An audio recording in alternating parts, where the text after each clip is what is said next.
Vous êtes en compagnie de Radio Taïwan International.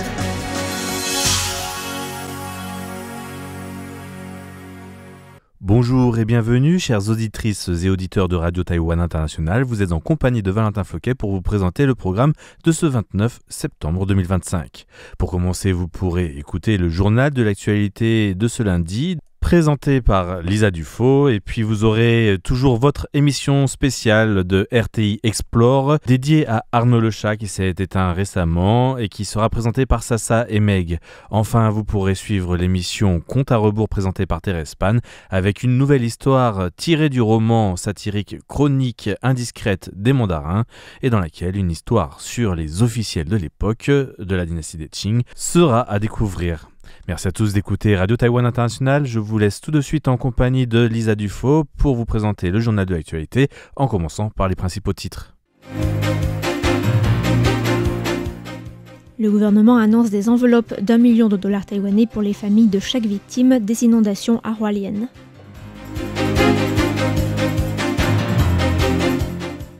Taïwan et Kiev actent un protocole d'entente pour aider les orphelins touchés par la guerre en Ukraine.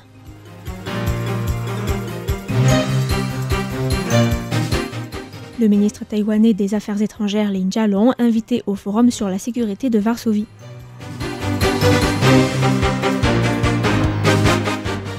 Bonjour à tous et bienvenue sur l'antenne française de Radio Taïwan International. Ici Lisa Dufaux pour vous présenter le journal de l'actualité de ce lundi 29 septembre.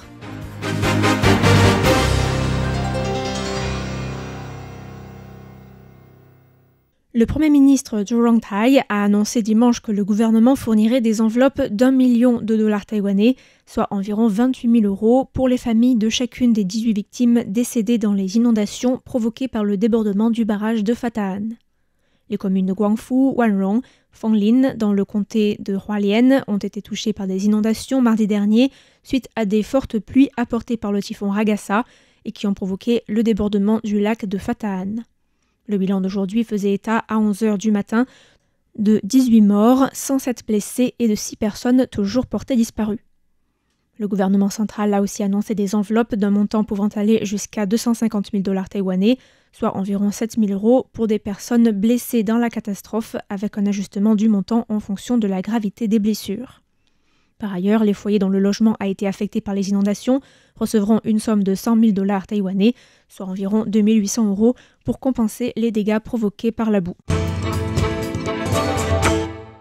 Peu après son arrivée en Pologne pour assister au 12e Forum sur la sécurité de Varsovie, le ministre des Affaires étrangères Lin Jialong a assisté hier à la signature d'un protocole d'entente entre l'ONG italienne WeWorld, la Fondation taïwanaise pour l'enfance et la famille et le service municipal de la protection de l'enfance et de la famille de Kiev, le Kyiv City Service for Children and Family.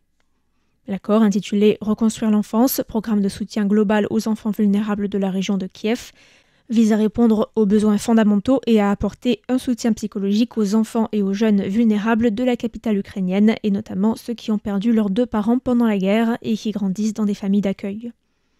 La partie ukrainienne de l'accord a précisé que de nombreux enfants souffraient de graves problèmes de sommeil et de traumatisme psychologique dus aux alertes anti-aériennes et aux évacuations répétées pour se mettre à l'abri.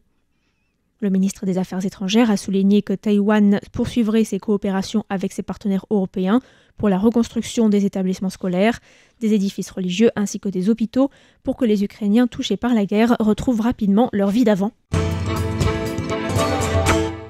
Le ministre des Affaires étrangères taïwanais Lin Jialong doit s'exprimer aujourd'hui au Brussels Stage lors du 12e Forum sur la sécurité de Varsovie qui se déroule du 29 au 30 septembre, prononçant un discours sur la réinvention des chaînes d'approvisionnement démocratique mondiales.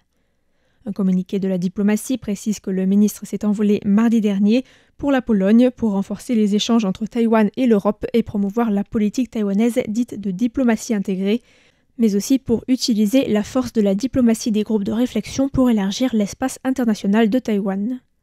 Le chef d'état-major adjoint du renseignement, Xie Zhisheng, doit participer à une table ronde sur les perspectives asiatiques pour les infrastructures stratégiques européennes le 30 septembre. Le Forum sur la sécurité de Varsovie, créé en 2014, est devenu la plateforme de dialogue sur la sécurité et la politique étrangère la plus influente en Europe de l'Est et en Europe centrale. Le forum a aussi gagné en importance au cours des dernières années avec le conflit russo-ukrainien et l'intensification de la menace russe aux frontières de l'Europe. L'ex-premier ministre Jang Jun-hyong est décédé samedi à l'âge de 87 ans. Jang Jun-hyong a été chef du gouvernement à 2 reprises, d'octobre 2000 à février 2002 et de mai 2007 à mai 2008 sous les mandats du président Chun Choi-bien. Dans un communiqué de presse, le bureau présidentiel a indiqué que le président Lai Ching-te faisait le deuil de Jang Jun-hyong, membre fondateur du Parti démocrate progressiste. Le président a salué, je cite, son service de toute une vie à la démocratie et aux droits de l'homme à Taïwan, ainsi que sa préoccupation de long terme pour les communautés défavorisées. Né à Chiayi en 1938, Jang Jun-hyong était sorti diplômé de la faculté de droit de l'Université nationale de Taïwan et avait commencé une carrière d'avocat à Kaohsiung.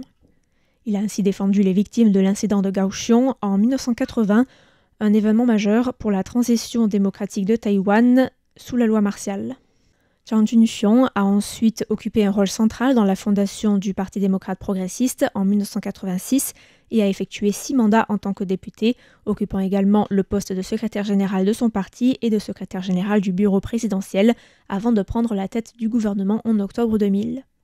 Après avoir quitté le gouvernement en 2008, Jang Jun-hyong s'est retiré de la vie politique pour se consacrer principalement à des œuvres caritatives, notamment dans les prisons pour soutenir la réhabilitation des détenus. Il a ensuite fait un retour en politique en 2016 pour servir de conseiller à la présidente nouvellement élue, Tsai Ing-wen, un rôle qu'il a continué à jouer auprès de Lai Ching-te. Ni le bureau présidentiel ni le DPP n'ont précisé la cause de son décès, mais l'ex-député Hwang Chao-hui a déclaré que Jang Jun-hyong s'était éteint paisiblement à son domicile samedi après-midi, attribuant à sa mort des causes naturelles liées à son grand âge. La commune de Guangfu, dans le comté de Hualien, a enregistré un important flux de volontaires venus aider au nettoyage de la zone dévastée par les inondations dues au débordement mardi dernier du lac de Fata'an. Selon un bilan provisoire qui pourrait encore augmenter, les inondations enregistrées après le passage du typhon Ragasa ont fait 18 morts au total dans la région. La société civile taïwanaise s'est mobilisée pour venir en aide à la population locale, avec notamment la Forward Alliance, la Chinese Christian Relief Association ou encore Dharma Drum Mountain. La fondation Tzu-Chi, une fondation bouddhiste taïwanaise, est un des principaux groupes engagés dans l'aide sur place, avec un appel lancé mercredi dernier et une aide qui a commencé dès le lendemain et tout au long du week-end de 3 jours. Selon la Société nationale des chemins de fer, le 28 septembre, 41 000 personnes ont pris le train pour se rendre dans la zone de Guangfu, soit 17% de plus que la veille. Le nombre de bénévoles attendus ce 29 septembre est similaire à celui d'hier. Afin de faciliter l'acheminement des volontaires, la compagnie publique des chemins de fer avait annoncé vendredi 10 trains supplémentaires entre samedi et lundi, avant d'annoncer aujourd'hui 9 autres trains. Il a par ailleurs annoncé que tous les trains passant par Guangfu feraient un arrêt dans la gare. Plus de 24 000 nageurs de 35 pays différents ont participé dimanche à la désormais célèbre traversée annuelle du lac du Soleil et de la Lune dans le comté de Nantou, dans le centre de Taïwan. Les participants se sont mis à l'eau tôt le matin pour parcourir les quelques 3 km qui séparent le quai Chao-Wu dans la partie nord du lac au quai Itatao au sud. Nouveauté de cette année, l'événement a autorisé pour la première fois les seniors âgés de 75 à 79 ans à participer, à condition de fournir un certificat médical et d'être accompagné par un maître nageur. L'une des 2 personnes à avoir rempli les critères n'était autre que l'ancien président taïwanais Ma Ying-jeou, âgé de 75 ans, qui participait à l'événement pour la 12e fois. L'ancien chef de l'État a déclaré qu'il nageait 3000 mètres chaque semaine et participait chaque année à la traversée, avant tout pour rester en forme. Sur les 24 756 participants inscrits cette année, les organisateurs ont recensé 261 ressortissants étrangers et 130 personnes en situation de handicap. La chef du comté de Nantou, Xu Shuhua, a encouragé les participants et le public à aller voir le film Second Life, qui retrace le parcours de 7 personnes malvoyantes qui s'inscrivent pour participer à la traversée du lac. Le film sera projeté pour la première fois en salle ce vendredi. Le temple de Confucius de Taipei a organisé dimanche une cérémonie pour marquer le 2575e anniversaire de la naissance de Confucius. Le 28 septembre a aussi été choisi pour célébrer le jour des professeurs à Taïwan. Cette cérémonie annuelle commence au lever du jour à 6 h du matin avec une danse rituelle, en musique et en costume. Le nombre de places le jour de l'événement est très restreint et seules les personnes invitées ont accès à la cérémonie qui se tient dans le temple de Taipei. Les répétitions générales sont toutefois ouvertes au grand public. Cette année, c'est la ministre de l'Intérieur Liu Shifeng qui a représenté le président Lai Ching-te.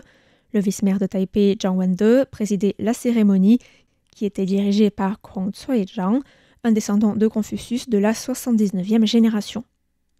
Une délégation japonaise était également présente. Ce sont des élèves de l'école primaire de Talong qui ont accompli la danse rituelle, tandis que des professeurs et des élèves de l'école culinaire Kaiping ont préparé les offrandes de nourriture pour la cérémonie. La musique, elle, était assurée par des élèves du lycée de Chongqing. Notons qu'en plus de Taipei, de nombreuses cérémonies célébrant l'anniversaire de Confucius ont eu lieu dans les temples de Confucius à travers le pays. Ainsi s'achève le journal de l'actualité de ce lundi 29 septembre qui vous était présenté par Lisa Dufaux. Merci à tous pour votre écoute et à bientôt sur Radio Taïwan International.